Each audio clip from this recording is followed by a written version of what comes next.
I'm Francis. Sitting at the dining table, I could feel the tension in the air as thick as the fog on a winter morning. My father, Henry, was holding my phone, his face as pale as the linen tablecloth. The room was deathly silent, the only sound being the ticking of the old grandfather clock in the corner. I remembered the moment I walked back into the dining room with my coffee. The sight that greeted me was etched in my memory like a scar. My Uncle George, a retired mechanic with a no-nonsense attitude, had put down his fork and was looking at my father with an expression of disbelief. My sister Lily's husband, Tom, a 34-year-old insurance salesman for a local firm, had both hands flat on the table, his mouth slightly ajar. Lily, usually so full of energy and chatter, was as still as a statue. My mother, Rose, had one hand pressed against her throat, her eyes wide. My father finally found his voice, though it was a mere whisper. "Francis, is this the management company for our apartment?" he asked, his eyes fixed on the phone screen. I took a deep breath and replied, "Yes." The silence that followed was almost unbearable. I could see the wheels turning in my father's head as he tried to process the information. For 38 years, he had underestimated me, always comparing me to Lily, who seemed to have the perfect life with her 3 kids and a big house in the suburbs. I let my mind wander back to the beginning.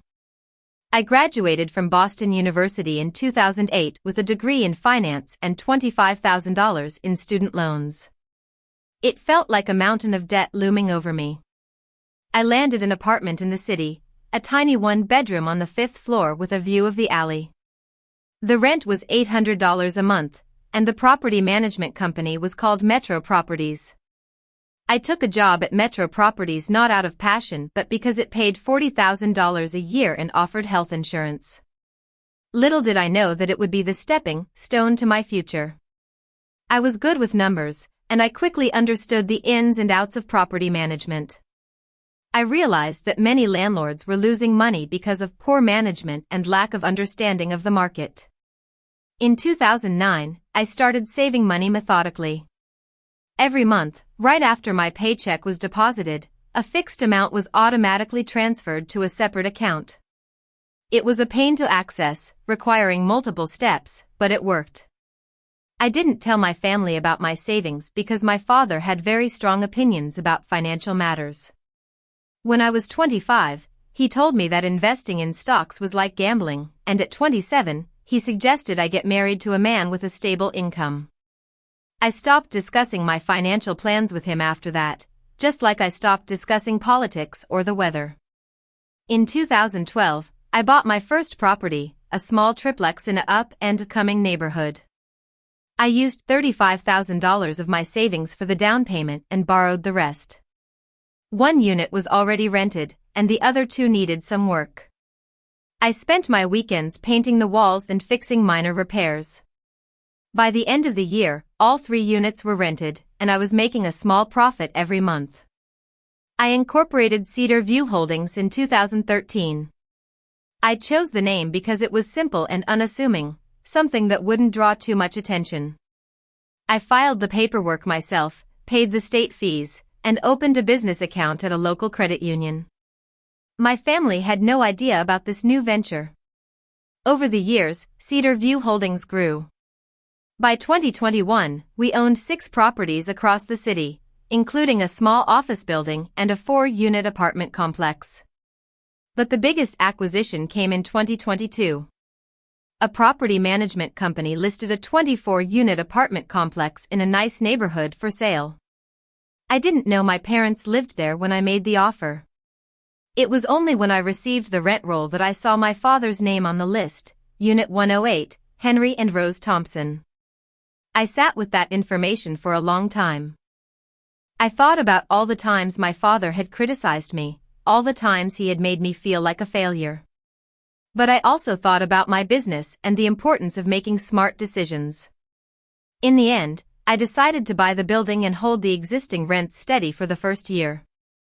Thanksgiving that year was like any other family gathering. There were 12 of us at the table, my parents at the head, Lily and Tom across from me, and various aunts, uncles, and cousins. The table was decorated with my mother's handmade centerpiece, a beautiful arrangement of dried flowers and candles.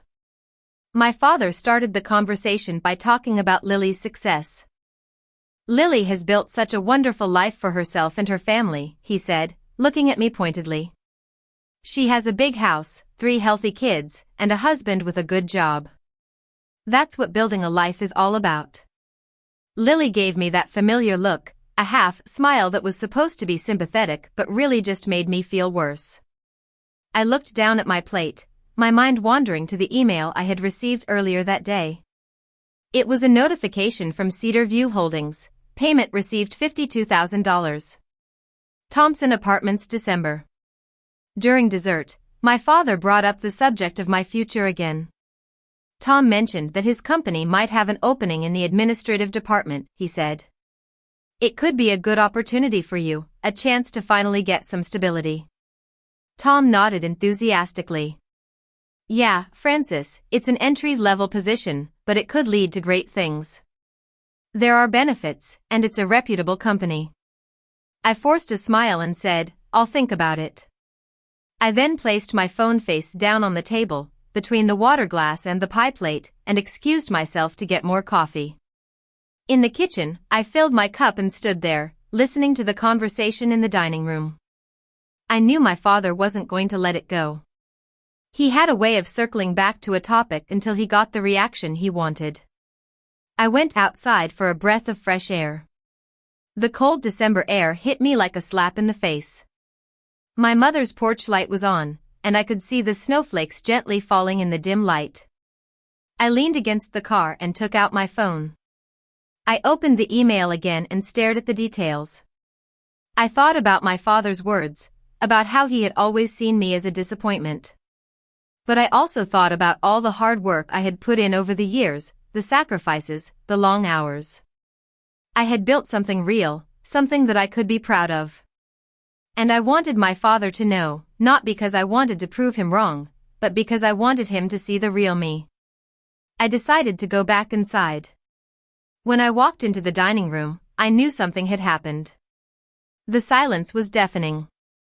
My father was holding my phone, his face as white as a ghost. I sat down and looked at him. "Dad, did you need something?" I asked calmly. He looked at me, his eyes filled with a mix of shock and confusion. "You own this building?" he asked, his voice barely above a whisper. "Yes, I do," I replied. The next few minutes were a blur. My Uncle George broke the silence. "Henry, your daughter is your landlord," he said matter-of-factly. My mother looked at me with a mixture of pride and surprise. "We didn't know," she said. "How long?" 18 months, I answered. My father just sat there, looking at the phone. He opened his mouth to say something but then closed it. He picked up his wine glass and put it down without taking a sip. Over the next 8 minutes, the room was filled with an awkward silence. Lily was texting under the table, Tom was looking at the middle distance, and my Uncle George was eating his pie. My father tried twice to say something but couldn't find the words. Finally, my Uncle George spoke again. "Henry, it's time to recognize what your daughter has achieved. She's built a successful business, and you should be proud of her." My father looked at me, and for the first time in a long time, I saw a glimmer of respect in his eyes. "I didn't know," he said softly. I just nodded. "I know you didn't." 3 weeks later, my father called. It was a Sunday afternoon, and I was at my desk, going over some financial reports. When I saw his name on the screen, I hesitated for a moment before answering. "Francis," he said. "Dad," I replied. There was a long pause. "I didn't know," he said again. I took a deep breath. "I know, Dad." Another pause. "Okay," he said. "Okay," I replied. We hung up the phone, and I sat there for a while, thinking about the conversation. It wasn't a grand apology, but it was a start. On Christmas Day, my cousin Jake asked my father how the apartment was. "Good landlord?" he asked. My father thought for a moment and then said, "She keeps the building well." I was in the kitchen at the time, but I heard his words clearly. It was a small thing, but it meant the world to me. My mother also sent me a letter. She wrote about how proud she was of me and how she had kept the certificate from the science fair I had won when I was 14.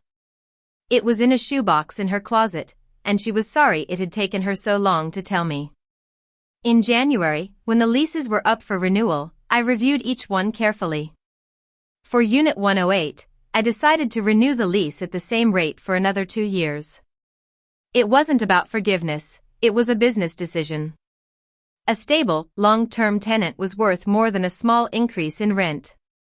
I live in a 1-bedroom apartment on the top floor of a building I own. It has a great view of the city skyline, and I've decorated it with things that I love. On the wall, I have a framed certificate from that science fair, a reminder of where I started and how far I've come. I've learned that you don't build a life to prove something to others. You build it for yourself, for the satisfaction of knowing that you've worked hard and achieved your goals. And sometimes, the people who are supposed to see your worth are the last to recognize it. But that doesn't matter. The most important thing is that you believe in yourself.